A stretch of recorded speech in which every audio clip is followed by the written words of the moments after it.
বড় বৌমা, সুজয়ের ঘরে কাউকে দেখতে পেলাম না। ওরা নেই নাকি?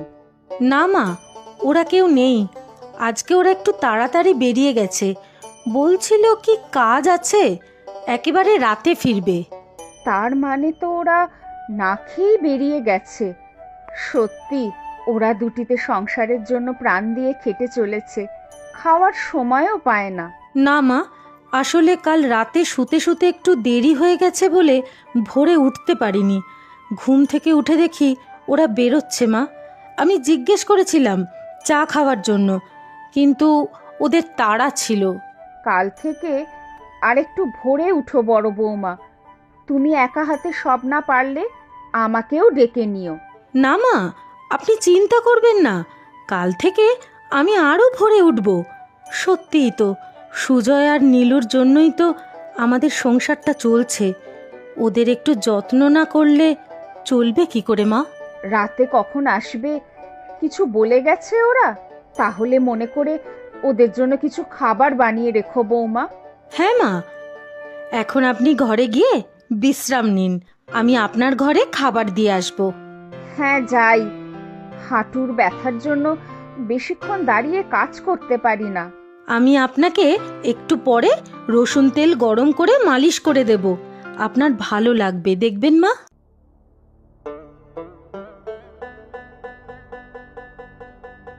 মা, আপনার ওষুধটা এনেছি, খেয়ে নিন। হ্যাঁ দাও। তুমি খেয়েছো?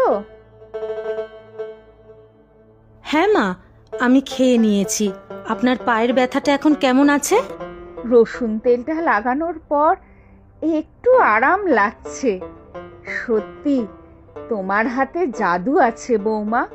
কি যে বলেন মা আপনি! অজয়টা চলে যাওয়ার পর থেকে তুমি বড্ড একা হয়ে গেছো, তাই না বৌমা? আগে অজয় থাকতে কত জায়গায় ঘুরতে নিয়ে যেত। হ্যাঁ মা, সুযোগ পেলেই পরিবারের সবাইকে নিয়ে বেরিয়ে পড়তো।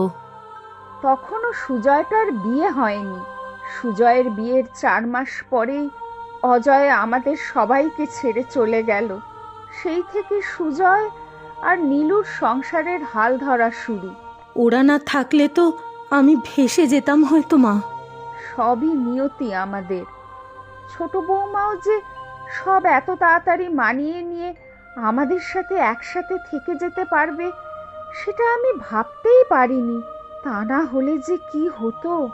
ঠিকই বলেছেন মা, আমাদের নীলু খুবই ভালো মেয়ে। বৌদি, ও বৌদি, চায়ে একটু আদা দিও কিন্তু। আরে দিদিকে আসতে তো দাও আগে। আমরা আসার আগেই বৌদি ঠিক টের পেয়ে যায়, দেখবে চা নিয়ে হাজির। তুমিও না সত্যি পারোও বটে। তোমার স্পেশাল আদা চা, আর নীলু এই তোমার কফি। কি যেন বলো, ল্যাতে কফি? দিদি তুমি জিনিয়াস, সব বুঝে যাও কার কি চাই। তবে একটা ফ্রি অ্যাডভাইস দিচ্ছি, শোনো, সবসময় এত দায়িত্ব নিজের কাঁধে নিও না, পরে কিন্তু মুশকিলে পড়বে, বুঝলে? আচ্ছা চলো তো এখন রাতের খাবার রেডি করি কফি খেতে খেতে। থাক থাক, অনেক পাকামি হয়েছে। সারাদিন অফিস করার পর এখন উনি রান্নাঘরে খাবার রেডি করতে ঢুকবেন। চুপচাপ বসে কফি খাতো এখন, তারপর ফ্রেশ হয়ে নে। বড় বৌমা ঠিকই তো বলেছে। আমরা তো সারাদিন ঘরেই থাকি, তোমরা বাইরে কাজ করো। এখন তোমার রান্নাঘরে গিয়ে কাজ নেই, বড় বৌমাই সব সামলে নেবে। তা নয় তো কি, তোমরা বসো। রাতে তোমার প্রিয় লাউ চিংড়ি বানিয়েছি সুজয়। লাউ চিংড়ি দারুণ বৌদি, একটু আদ্র রান্না নীলুকেও শিখিয়ে দিও। মা, দাদাও লাউ চিংড়ির জন্য তোমার আশেপাশে কেমন ঘুরঘুর করতো। তার বলতে কোথা থেকে যে কি যে হলো। তোমরা কথা বলো, আমি রান্নাঘরে গেলাম।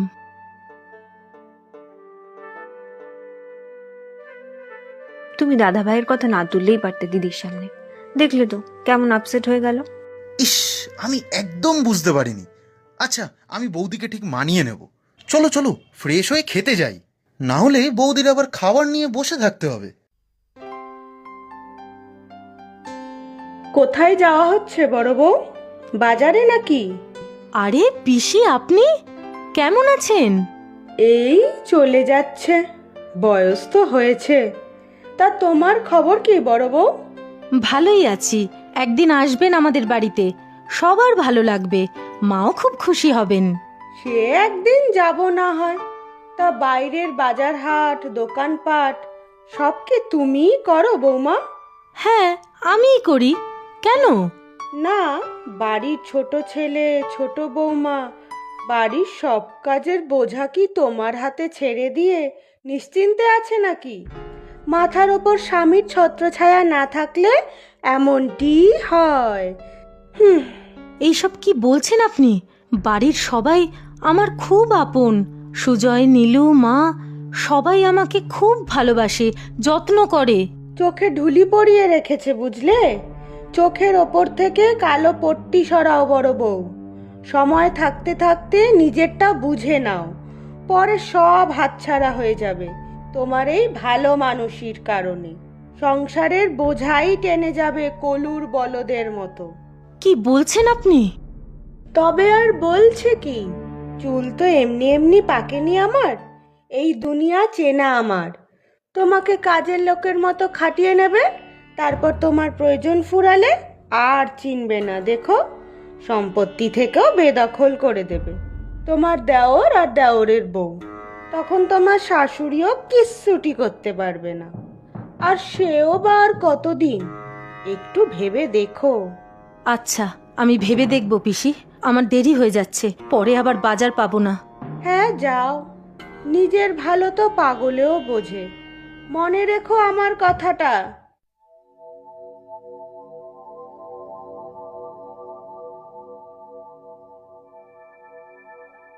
বড় বৌমা, আজ বাজারে ভিড় ছিল বুঝি? আসতে এত দেরি হলো? হ্যাঁ, ওই আর কি। রাতের জন্য নীলুর জন্য আজকে একটু কিছু চাইনিজ বানিও না বৌমা। খুব ভালোবাসে মেয়েটা, বাইরে থেকে কিনে খাবে বলছিল। আমি বারণ করলাম। তুমি তো কত ভালো চাইনিজ বানাও। কেন মা, আমাকে দেখলেই কি আপনাদের রান্নার কথা মনে পড়ে? রোজ নতুন নতুন অর্ডার। কোনোদিনও কি আপনি আমার পছন্দের কথা জানতে চেয়েছেন? এইসব কি বলছো বড় বৌমা? কি হয়েছে তোমার? আপনি সব সময় সুজয় আর নীলুর কথাই ভাবেন, কারণ ওরা রোজগার করে আর আমার কোনোই দাম নেই না। আমি এই সংসারের জন্য কি কিছুই করি না মা? আমি তো কাজের লোক এই সংসারের, সবাই তো তাই বলে। জানি না বাপু, কার সাথে কথা হয়েছে তোমার? হঠাৎ তোমার মাথায় কেন ঢুকলো এসব?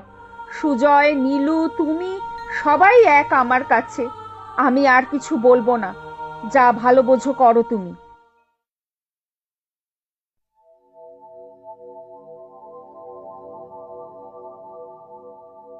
এ কি, ঘর অন্ধকার কেন? আমি কিছুক্ষণের জন্য বাইরে ছিলাম, ঘরে কেউ লাইটও জ্বালাতে পারেনি। মা, মা, নীলু, কোথায় তোমরা সব? শুভ জন্মদিন বৌদি। শুভ জন্মদিন দিদি। জন্মদিনের অনেক অনেক শুভেচ্ছা বড় বৌমা। মা, নীলু, তোমাদের সবার মনে আছে আজকের দিনের কথা? মনে থাকবে না দিদি? তোমার জন্মদিন বলে কথা। আজকে সকালে যখন দেখলাম তোমরা সবাই যে যার মতো ব্যস্ত, কারোর মনে নেই আমার জন্মদিনের কথা, তখন খুব কষ্ট হয়েছিল মনে, তাই একাই বেরিয়ে পড়েছিলাম। আমি বুঝেছিলাম বড় বৌমা, এই কয়দিন তোমার মনের মধ্যে কিছু তো একটা হয়েছে, যার জন্য তুমি স্বাভাবিক ছিলে না, চুপচাপ থাকতে। নীলুই আমাকে বলেছিল তোমাকে সময় দিতে।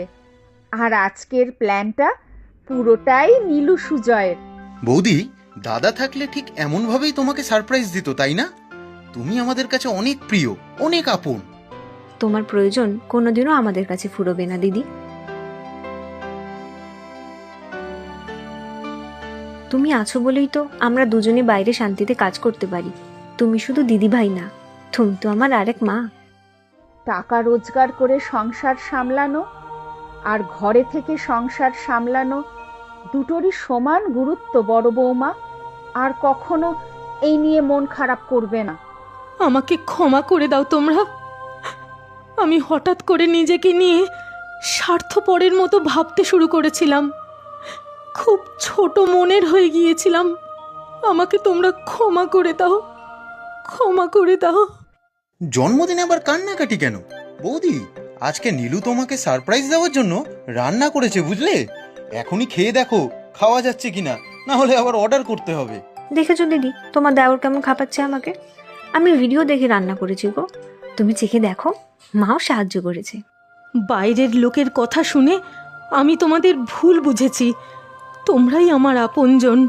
অজয় বেঁচে থাকলে খুব আনন্দ করতো আজকে।